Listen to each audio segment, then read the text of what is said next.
할렐루야. 아멘. 오늘 히브리서 11장 1절부터 6절 말씀을 통해서 나에게 주신 산을 옮기자라는 제목으로 함께 은혜 나누기를 원합니다. 여러분, 여러분의 삶 속에서 산은 뭡니까? 산을 우리가 앞에 딱 만났습니다. 그러면 우리는 그 산을 뭐라고 말하냐면 힘든 일이 산이라고 말합니다. 또 고난이 산이라고 말합니다. 시험이 산이라고 말합니다.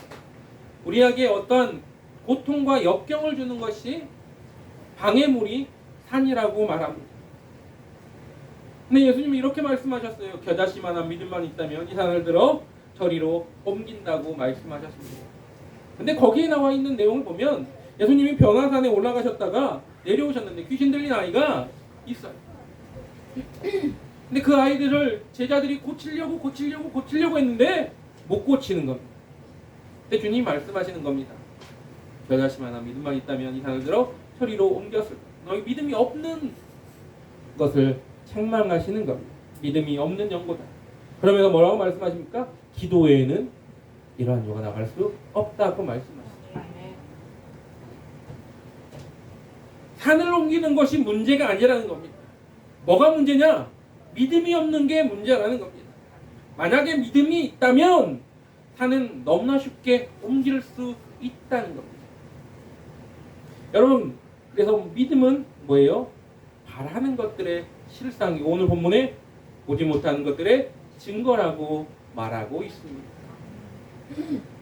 그 믿음을 우리가 소유했느냐, 소유하지 않았느냐, 어떻게 할 수 있습니까? 여러분, 우리가 스스로 나 믿음이 있습니다 말했다고 해서 그 믿음이 정말로 있는 걸까? 물론 나 스스로 믿음에 자신감을 가질 수는 있습니다. 그리고 그 믿음을 내가 신뢰할 때 분명히 믿음이 생기는 건 맞습니다. 그러나 그 믿음이 정말로 내가 말한다고 해서 나에게 믿음이 있는 것입니다. 입술로 말한다고 해서 그 믿음이 있는 것입니다.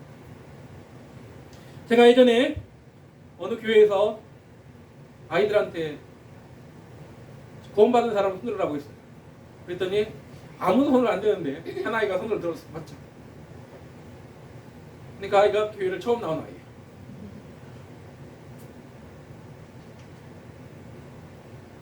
근데 행동하는 것이 정말 교회를 처음 나온 아이가 하는 행동들을 하고 있는데 근데 손을 확 들어서 자기는 구원을 받았다. 물론 저는 모릅니다. 그 아이가 구원을 받았는지 안 받았는지 몰라요. 그러나 그의 평소 행동을 보면 알 수 있습니다. 교회를 나오기 전에도 교회를 놀러 왔어요. 예배를 드리러 나오기 전에도 친구 따라서 놀러를 왔는데 그 행동만 봤을 때는 영 아니라는 거죠. 그래서 야고보서 2장 17절에 이렇게 말합니다. 야고보가 이렇게 말합니다. 이와 같이 행함이 없는 믿음은 그 자체가 죽은 것이다. 여러분, 행함이 따라오지 않는 믿음은 그것은 잘못된 겁니다. 무슨 말이냐면 믿음이 있으면서 그 믿음대로 행하지 못한다면 그것은 믿음이 없는 거라는 겁니다. 그래서 야고보가 뭐라고 말합니까? 2장 18절에 어떤 사람은 말하기를 너는 믿음이 있고 나는 행함이 있으니 행함이 없는 내 믿음을 내게 보여라. 나는 행함으로 내 믿음을 내게 보이리라. 여러분, 믿음을 보여달라고 할 때 눈에 보이지 않는 그 믿음을 어떻게 보입니까? 바로 믿음 있는 사람의 주님이 말씀하신 대로 행하는 것이 보여야 된다는 겁니다. 자연스럽게 믿는다는 사람은 자연스럽게 그 행함이 따라온다는 걸 잊지 마시기 바랍니다. 믿음과 행함을 구분하고 분리해서 말할 수 없다라는 겁니다. 그렇다면 믿는 자가 그 믿음으로 겨자씨만한 믿음으로 산을 옮길 수 있다면 그 믿는 자가 행할 길은 뭐야, 어떤 것이 되어야 될까? 뭘 행하는 믿음을 가지고 있어야 될까? 먼저 저는 이렇게 말하고 싶습니다. 뭐라고요? 예수를 구주로 모셔야 된다라는 겁니다. 예수님을 내 마음 가운데 구주로 모시지 않으면서 나는 믿음이 있다라고 말하면 그것은 거짓말인 겁니다. 나의 행위가 뭐가 있어야 되냐? 주님이 내 마음 가운데 오셔야 되는 겁니다. 주 예수 내 마음에 오심, 이게 있어야 되는 거예요. 주님이 내 마음 가운데 오시지도 않으면서 그분을 모시려고 하는 마음도 없으면서 그런 행동도 하지 않으면서 나는 믿습니다 라고 말할 수 없는 겁니다. 그러기 위해서 먼저 주님을 모시는데 필요한 게 뭡니까? 바로 죄의 문제를 해결하는 겁니다. 사람들이 착각하는 게 뭡니까? 바로 당신이 죄인이라고 말하면 내가 왜 죄인이야 라고 반문합니다. 자신이 죄인이 아니라고 착각하는 겁니다. 그래서 당신 죄인이에요 라고 말하면 뭐예요? 화내요.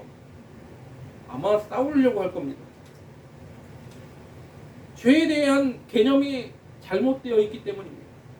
죄에 대해서 착각하기 때문입니다. 그들이 생각하는 죄는 뭐예요? 도덕적으로, 법률적으로 뭐예요? 범법 행위를 해서 내가 법을 어겨가지고 그래서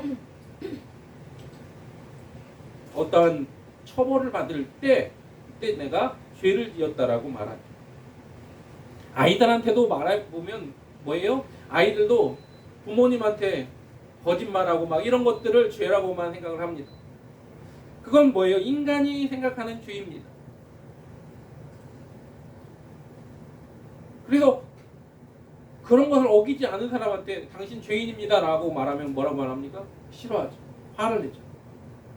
기분 나빠.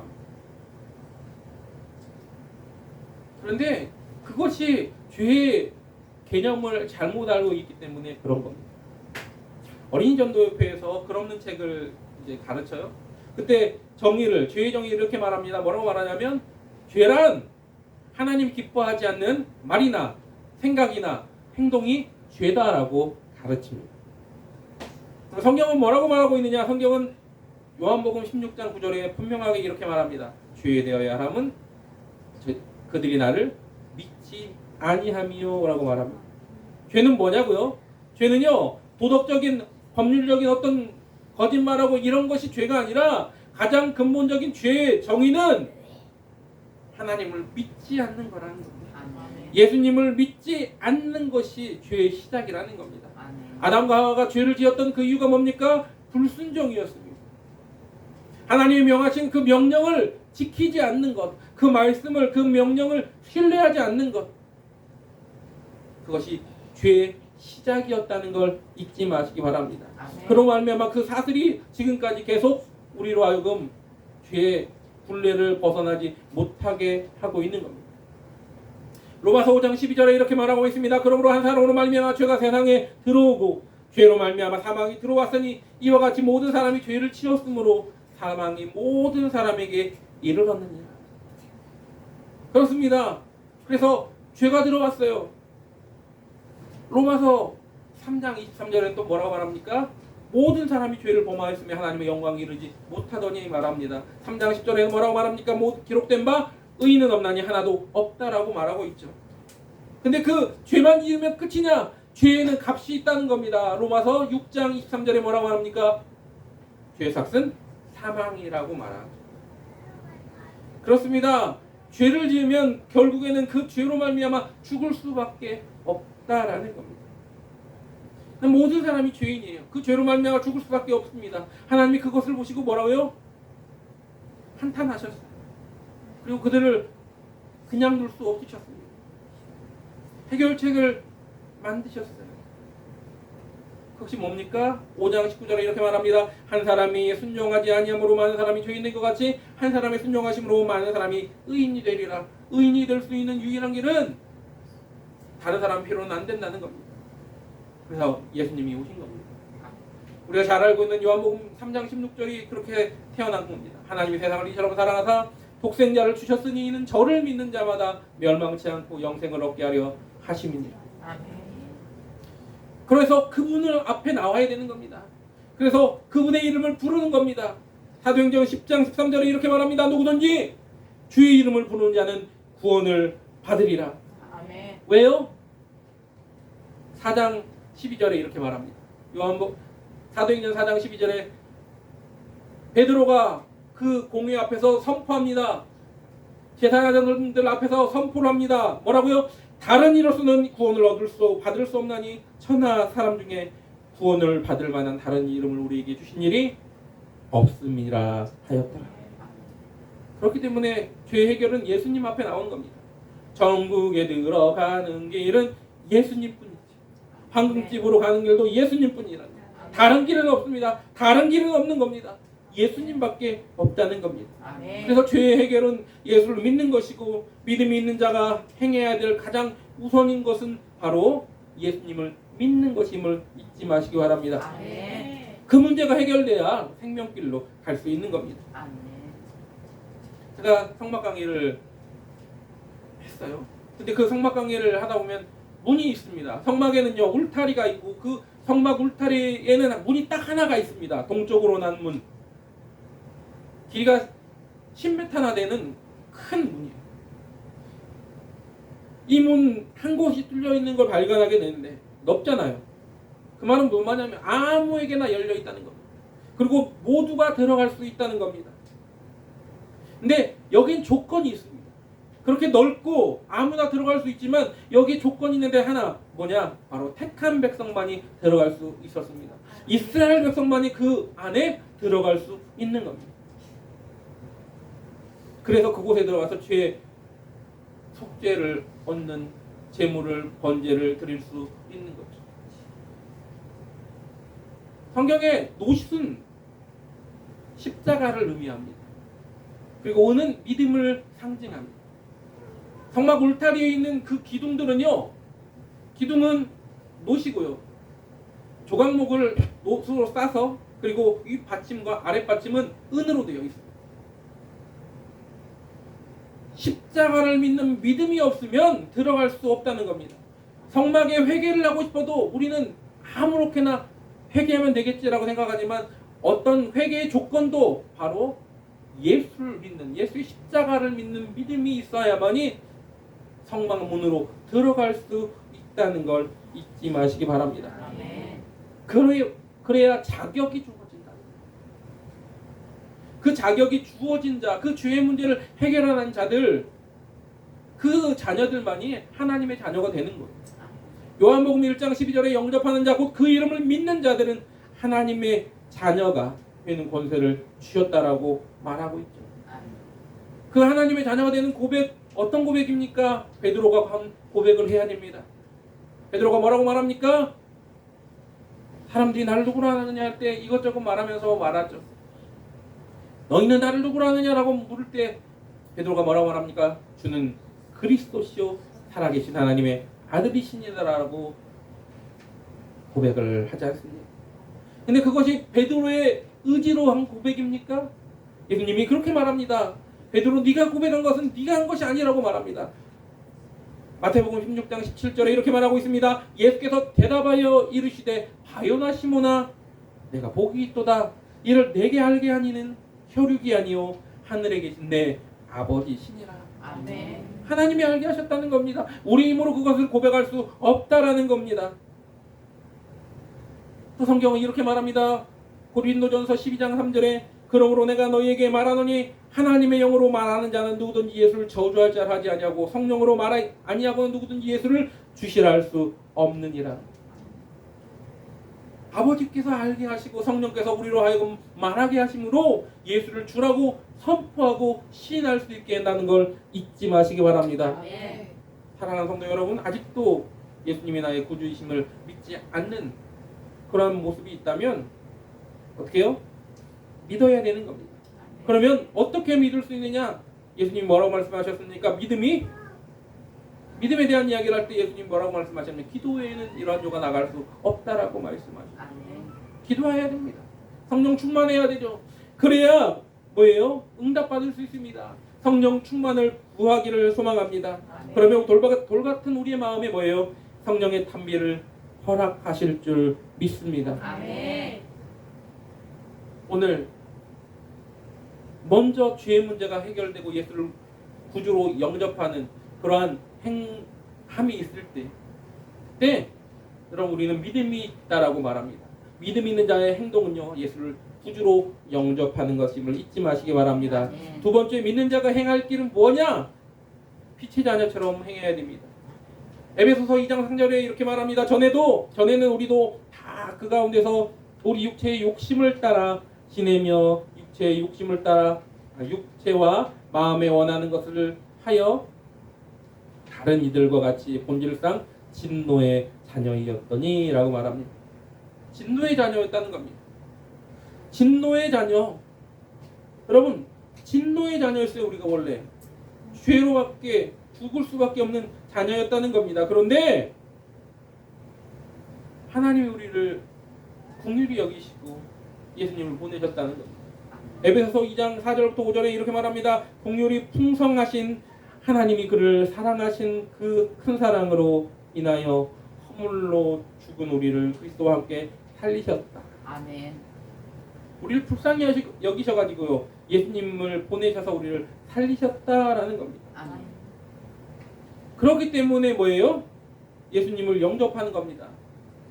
영접하는 자, 그 이름을 믿는 자들에게 하나님의 자녀가 되는 권세를 약속하셨다라는 겁니다. 아멘. 그러면 자녀가 됐어요. 그러면 이제는 어둠의 자녀가 아니라 빛의 자녀라는 겁니다. 그럼 빛의 자녀면 어떻게 해야 돼요? 빛의 자녀처럼 행하는 겁니다. 그래서 에베소서 5장 8절에 말하는 겁니다. 너희가 전에는 어둠이더니 이제는 주 안에서 빛이라. 그러면 뭐예요? 빛의 자녀처럼 행하라라고 말하고 있다는 겁니다. 아멘. 빛의 자녀처럼 행해야 돼요. 근데 빛의 자녀처럼 행하려면 성경은 뭐라고 말하냐면 열매를 맺어야 한다고 말하고 있습니다. 누가복음 6장 44절 45절에 보면 이렇게 말합니다. 너희는 각각 그 열매로 안다라고 말합니다. 여러분, 나무는 각각 그 열매대로 알아요. 마찬가지로 자녀들도 하나님의 자녀인지 아닌지는 뭘로 알 수 있냐? 바로 그 열매로 알 수 있다라는 겁니다. 내가 빛의 자녀라면 뭐예요? 당연히 빛의 열매를 맺어야 된다는 겁니다. 에베소서 5장 9절에 그래서 빛의 자녀에 대한 빛의 열매는 무엇이라고 말하고 있느냐? 빛의 열매는 모든 착함과 의로움과 진실함에 있다라고 성경은 기록하고 있습니다. 빛의 자녀가 뭐라고요? 모든 착함과 의로움과 진실함에 있다는 겁니다. 주님도 이렇게 말씀하셨어요. 뭐라고요? 세상에 복음과 빛이 되라고. 마태복음 5장 13절부터 쭉 나와 있습니다. 특별히 16절에는 이렇게 말합니다. 너희 빛을 사람 앞에 비추게 하여 하나님께 영광을 돌리게 하라고 말하고 있습니다. 그러면서 너희의 빛이 뭐냐? 너희의 착한 행실을 보고 말합니다. 여러분, 우리의 착한 행실을 통해서 하나님께 영광을 돌릴 수 있어야 된다라고 말하는 겁니다. 그러면 우리는 자꾸 착한 행실, 모든 착함 이렇게 말하니까 착하게 살면 되는구나. 착하게 살면 되는구나 라고 말합니다. 물론 이 세상에서 우리 이 세상의 법대로 착하게 사는 것도 맞습니다. 그러나 우리가 다 주님 안에서 착함이고 주님 안에서 행함임을, 진실함임을 잊지 마시기 바랍니다. 기준점이 어디에 있느냐면 우리의 기준점으로 바라보는 착함과 선함이 아니라는 겁니다. 어디의 기준점이요? 하나님의 기준점이 되어야 된다는 걸 잊지 마시기 바랍니다. 성경은 이렇게 말합니다. 하나님의 생각과 내 생각이 다르다. 같은 것도 있을 수 있습니다. 그러나 내 생각과 하나님의 생각이 달라요. 근데 자꾸 하나님의 생각을 모르는 이들이 자꾸 내 생각대로 해석을 하는 겁니다. 여러분, 주 안에서라는 전제가 항상 깔려있음을 잊지 마시기 바랍니다. 그래서 그 모든 것이 누구를 주 안에서 주님을 기쁘시게 하는 일로 나타나야 되는 겁니다. 그래서 에베소서 5장 10절에 그 다음 절에 이렇게 말하는 겁니다. 주를 기쁘시게 할 것이 무엇인가 시험하여 보라. 여러분, 모든 착함, 빛의 자녀가, 빛의 열매가 모든 착함과 의로움과 진실함에 있는데 그 진실함에 있는 그것이 뭐라고요? 주를 기쁘시게 할 것이 무엇인지 시험하여 보라. 그래서 주님을 어떻게 하면 기쁘시게 할 것인가, 이것이 뭐예요? 빛의 자녀가 행할 길임을 잊지 마시기 바랍니다. 그럼 빛의 자녀처럼 행하는 것이 뭘까? 주님을 기쁘시게 하는 것이 뭘까? 저는 사도 바울이 이 글을 쓰면서 그가 당당하게 말할 수 있는 이유가 있었다는 겁니다. 그는 예수의 마음을 품으라고 말했어요. 너희 안에 이 마음을 품으라고 말합니다. 곧 누구요? 그리스도 예수의 마음. 그 마음을 바울은 품었어요. 바울은 그 마음을 품었기에 당당하게 주장했습니다. 고린도전서 11장 1절에 내가 그리스도를 본받는 자 된 것 같이 너희는 나를 본받는 자가 되라고. 여러분 얼마나 고귀한 고백인지는 모릅니다. 여러분 혹시 당당하게 이렇게 말할 수 있습니까? 야, 내가 예수님을 그렇게 본받았거든. 너희들 나 좀 본받아봐. 하실 수 있으세요? 당당하게? 주 안에서 낮아지려고 섬기려고 그 착한 행실의 본을 보이려고 날마다 나아가야 될 줄 믿습니다. 아멘. 여러분 그 일이 가능해야 돼요. 바울은 그러면 처음부터 그랬느냐? 아니요. 바울이 처음부터 그러진 않았습니다. 바울은요. 그런데 그 일을 당당하게 말할 수 있었던 건 뭐냐면 그가 죄인들의 개수고 가장 만삭되어 나지 못한 못난 자라고 고백하면 그런 사람이 날마다 죽었기에 가능했다라는 겁니다. 나는 날마다 죽노라라고 성경 기록합니다. 근데 어떤 분들은 착각하는 분들이 있습니다. 예수 안에 예수님의 마음을 품으라고 하니까 낮아지라고 겸손하라고 하니까 그 낮아지라고 했더니 그것이 어떤 불의에 고개를 숙이는 것이라고 착각하고 막 무조건 잘못된 것도 막 다 참으라고 하는 그런 거라고 생각합니다. 그건 아니고요. 불의에 고개를 숙이라는 게 아닙니다. 믿는 자로서 주님을 본받는 것 한없이 내가 예수를 위해서 낮아지고 겸손하여짐을 이야기하는 겁니다. 아멘. 끝까지 희생하고 사랑하시는 주님을 따라서 끝까지 사랑하시고 희생하시는 성도님들 되기를 주님의 이름으로 부탁을 드립니다. 아멘. 마지막으로 믿는 자가 행할 길은 뭐냐? 그건 바로 주신 사명을 감당하는 일입니다. 아멘. 아까도 제가 말씀드렸죠. 많은 사람들이 우리가 옮겨야 될 어떤 산을 역경과 어떤 고난과 시험이라고 생각한다고. 그러나 저는 그 산을 여러분들에게 주신 사명이라고 말하고 싶습니다. 아멘. 주님이 맡겨주신 사명, 그것이 우리 앞에 있는 산이라고 말한다면 여러분 산을 옮겨야 될까요? 가만둬야 될까요? 옮기는 겁니다. 저는 군대에서 정말로 산을 옮겨봤어요. 물론 큰 산은 아니었지만 그 2년 반 동안 지나니까 이 언덕같이 생긴 조그만 그 언덕이 싹 없어집니다. 왜냐하면 여름에는요 이렇게 마사토가 있기 때문에 마사토가 있는 산인데 연병장에 마사토를 깔아야 됩니다. 근데 여름에 비가 오면요 이렇게 마사토가 골이 파여요. 그러면 다 다시 막 메꿔야 됩니다. 퍼다가. 그럼 겨울에는 어떻게 하냐? 눈이 내려요. 그러면 눈을 보이는 대로 전부 다 퍼야 됩니다. 그런데 이렇게 밀면 눈만 쓸리는 게 아니라 이제 마사토가 쭉 이렇게 한번 이제 모래가 싹 쓸려 나가잖아요. 그러면 그만큼의 쓸려 나간 만큼 또 채워야 돼요. 눈이 진짜 싫었습니다. 그래서 눈 오는 게. 그러면 이렇게 눈 쓸려 나간 그곳 있잖아요. 그리고 낮에 뭐 빗물로 쓸려 나간 곳 그런 데는 또 이렇게 다른 언덕이 생겨요. 이쪽에서 퍼다가 싹 깔았는데 저쪽에 이렇게 언덕이 생기는 거예요. 옮길 수 있죠. 많이 하면. 여러분, 주님이 우리에게 각자에게 가만 주신 그 달란트가 있고요. 그 달란트대로 산을 주시는 겁니다. 나 감당할 수 없어요 라고 생각하지 마십시오. 여러분이 감당할 만한 산을 주시는 거예요.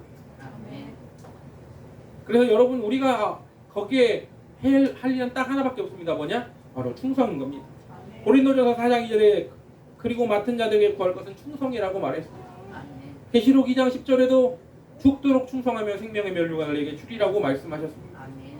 그래서 바울은요 그 사명을 감당하기 위해서 목숨을 내걸었어요. 사도행전 20장 24절에 뭐라고 말합니까? 내가 달려갈 그 길과 주 예수께 받은 사명 곧 하나님의 은혜의 복음 증거하는 일을 마치려면 나의 생명조차 조금도 귀한 것으로 여기지 않는다라고 말합니다. 여러분은 각자에게 주신 재능, 달란트, 그 달란트에 맞게 주신 산을 옮길 수 있어야 되는 겁니다. 그 사명이라는 산을 옮길 줄 알아야 됩니다.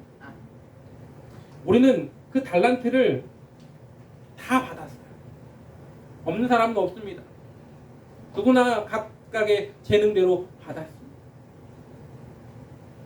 한 달란트 받은 자는 너무 작다라고 착각하는데 그 한 달란트도 엄청 많다라고 얘기를 항상 드렸습니다.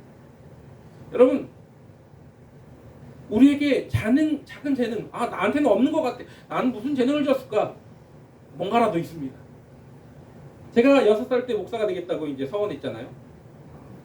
그리고 그런 모든 이야기 있는데 그렇게 어릴 때부터 서원을 했으면 하나님이 굉장히 놀라운 많은 재능을 많은 어떤 것들을 주셨을 거라 생각을 하는데 그러지 않다라는 거죠.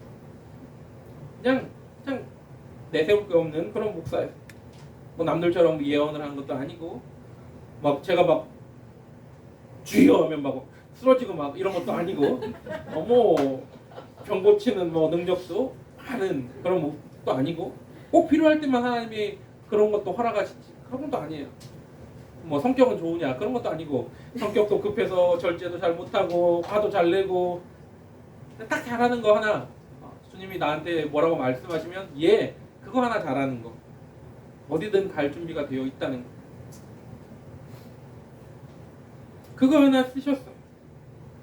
뭐 여기 개척할 때도 그것 때문에 왔고 근데 아시다시피 개척을 하고 참 어려운 시간들이 있었습니다. 개척 대전에 해서 순종했으면 많이 부흥하게 해주셔야 되잖아요. 근데 그런 것도 아니고 그런데 끝까지 하나님 앞에 내가 할 수 있는 모습으로 갔더니 코로나 기간을 우리는 무사히 넘겼지 않습니까? 코로나 기간 동안에 10,000교회가 넘게 문을 닫았다는데 우리 교회는 멀쩡하지 않습니까? 하나님은 우리가 어려울 때마다 까마귀를 보내셨어요. 그렇게 순종하며 자리를 지켰더니 하나님이 일하기 시작하시는 겁니다. 우리 이제 권사님들, 우리 집사님들이 오셔서 또 함께 예배를 드리셔요. 얼마나 감사한지 몰라요. 전주에서 7시 정도부터 움직이시는데 참 그리고 나서 여기까지 오셔가지고 또 성가대도 하시고 하면서 예배를 다 드리시고 가는 그 모습이 너무나 감사합니다. 그렇게 하셨어요 하나님이. 그러더니 어느 날 저한테 또 필리핀에 가서 강의를 하게 하시고 또 어느 날 또 그것이 다 끝나니까 또 여기에서 대전에서 신학교에서 또 강의를 하게 하시고 그리고 내일은 또 광주에 가가지고 또 부흥회를 인도하기도 하시고 제가 할 수 있는 일은 아무것도 없지만 그러나 내라고 대답 잘 했더니 하나님이 하셨다라는 겁니다. 누구나에게 다 각각에게 주신 재능이 달라요. 저 사람 가진 것 너무나 좋아 보이고 나는 왜 이렇게 주셨어요? 라고 생각할 수도 있습니다. 맞게 쓰시는 겁니다. 준비된 자에게 쓰시는 거지 내가 얼마나 깨끗하게 준비되어 있는지 하나님이 나를 쓰시고자 하는 그곳에 내가 쓰일 준비가 되어 있는 그 모습이 가장 중요하다는 겁니다. 아멘. 쓰임받을 준비가 되셨습니까? 여러분 그것을 위해서 준비되는 행함이 있기를 소망합니다. 아멘. 사명을 위해 여러분의 믿음이 여러분의 사명을 감당할 수 있도록 날마다 그 사명을 위하여 달려나가시기를 주님의 이름으로 부탁을 드립니다. 아멘. 언제 쓰실지 몰라요. 어떻게 쓰실지도 모릅니다. 그러나 준비하십시오. 그 크기에 맞게 하나님은 우리를 사용하실 겁니다. 아멘. 그리고 그 이를 위해서 여러분에게 필요한 건 믿음이다라는 겁니다. 아멘. 여러분에게 필요한 건 믿음이지 다른 게 아닙니다. 말세에 때는 근데 믿음이 없다라고 말합니다. 누가복음 18장 8절에 내가 너희에게 이르노니 속히 그 원한을 풀어주리라. 그러나 인자가 올 때 세상에서 믿음을 보겠느냐. 믿음이 그만큼 찾기 어렵다라는 겁니다. 믿음을 가진 자가 그만큼 점점 없어지는 세대입니다. 믿음은 어디서 옵니까? 믿음은 들음에서 나. 들음은 그리스도의 말씀으로 말미암는 겁니다. 아멘. 말씀에 해답이 있습니다. 그런데 그 말씀을 우리가 많이 들었는데 다 까먹잖아요. 근데 여러분 잊지 마십시오. 예수님은 그것 또한 준비하고 계셨어요. 그래서 요한복음 14장 26절에 뭐라고 말합니까? 보혜사 곧 아버지께서 내 이름으로 보내실 성령 그가 너희에게 모든 것을 가르치고 내가 너희에게 말한 모든 것을 생각나게 하시리라. 아멘. 여러분 해답이 어디 있다고요? 성령 충만함에 있습니다. 아멘. 여러분 해답이 어디 있다고요? 말씀에 있습니다. 아멘. 해답이 어디 있다고요? 기도에는 이런 요가 나갈 수 없다고 말씀하셨습니다. 아멘. 기도에 있는 겁니다. 아멘. 그럼 우리가 그 길을 위해 달려나가십시다. 아멘. 오늘도 주님이 그 일을 우리에게 맡기셨사오니 주님 내가 그 일을 잘 감당할 수 있도록 우리에게 힘을 허락하여 달라고 성령 충만함을 허락하여 달라고 주님이 나를 뒤에서 밀어달라고 앞에서 끌어달라고 동행하여 달라고 그래서 내가 주님의 기쁨으로 날마다 살게 해달라고 나의 평생 소원이 그것이 되게 해달라고 아멘. 그렇게 고백하는 저와 여러분 되시기를 주님의 이름으로 간절하게 부탁을 드립니다. 아멘. 함께 찬양하겠습니다. 나 주님의 기쁨이 되기로 합니다.